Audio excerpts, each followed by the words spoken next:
L'idée derrière ce projet était de créer un groupe diversifié de jeunes et de les amener à se projeter dans un futur proche pour formuler une vision commune et la présenter au sommet des Nations Unies sur les systèmes alimentaires.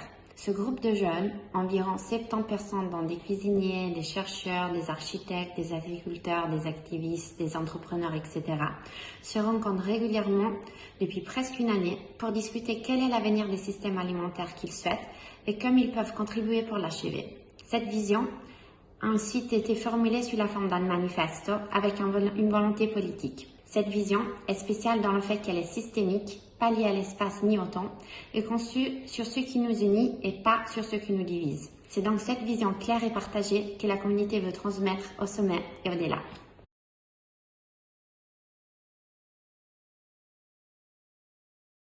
Nous souhaitons avoir une transition vers des systèmes alimentaires plus accessibles, résilients, égalitaires et durables qui est plus ambitieuse. Bites of Transformation vise un changement systémique qui permette à toute la population mondiale de se répartir de manière égale les produits alimentaires sains et nutritionnels et qui permet à notre terre de résister aux chocs naturels extrêmes. Tout cela implique repenser nos traditions, réorganiser nos habitats et nos carrières en se basant sur les déterminants de la santé et du bien-être et tout en prenant en compte la vraie valeur de la nourriture. En d'autres mots, le mouvement de Bites of Transformation veut promouvoir un changement systémique à travers les secteurs, les générations et aussi les différentes réalités géographiques. Pour toutes ces raisons, le message que nous souhaitons porter au sommet est que tous les acteurs, y compris les États membres, le secteur privé, la société civile et aussi les personnes privées, s'engagent de manière plus ambitieuse pour garantir un futur meilleur des systèmes alimentaires, ne pas seulement en prenant en compte le point de vue des jeunes, mais en leur donnant le lead sur ces discussions,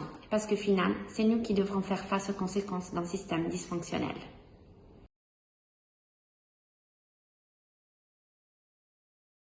Depuis octobre passé, avec la communauté, on s'est rencontrés virtuellement pour formuler le manifesto qui, entre-temps, a été traduit dans plus de 35 langues et dialectes. Ces réunions virtuelles ont également été officiellement reconnues par le sommet comme des dialogues indépendants, ce qui est un nouveau mécanisme des Nations Unies visant à rendre le sommet plus participatif. Elles sont donc incluses dans le processus menant au sommet. En avril, nous avons rendu le manifesto public pour la première fois lors d'un événement organisé à l'Istituto Svizzero di Roma. En cette occasion, nous avons débattu avec des experts de haut niveau ici à Rome.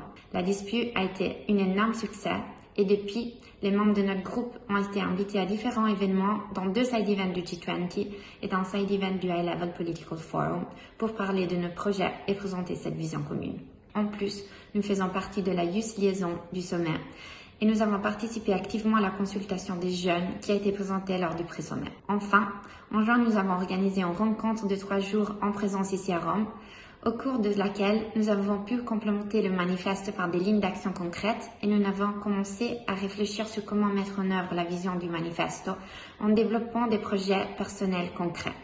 L'objectif maintenant est celui de mener de l'avant la voie de la jeunesse et d'avoir un vrai impact pendant le sommet et surtout après.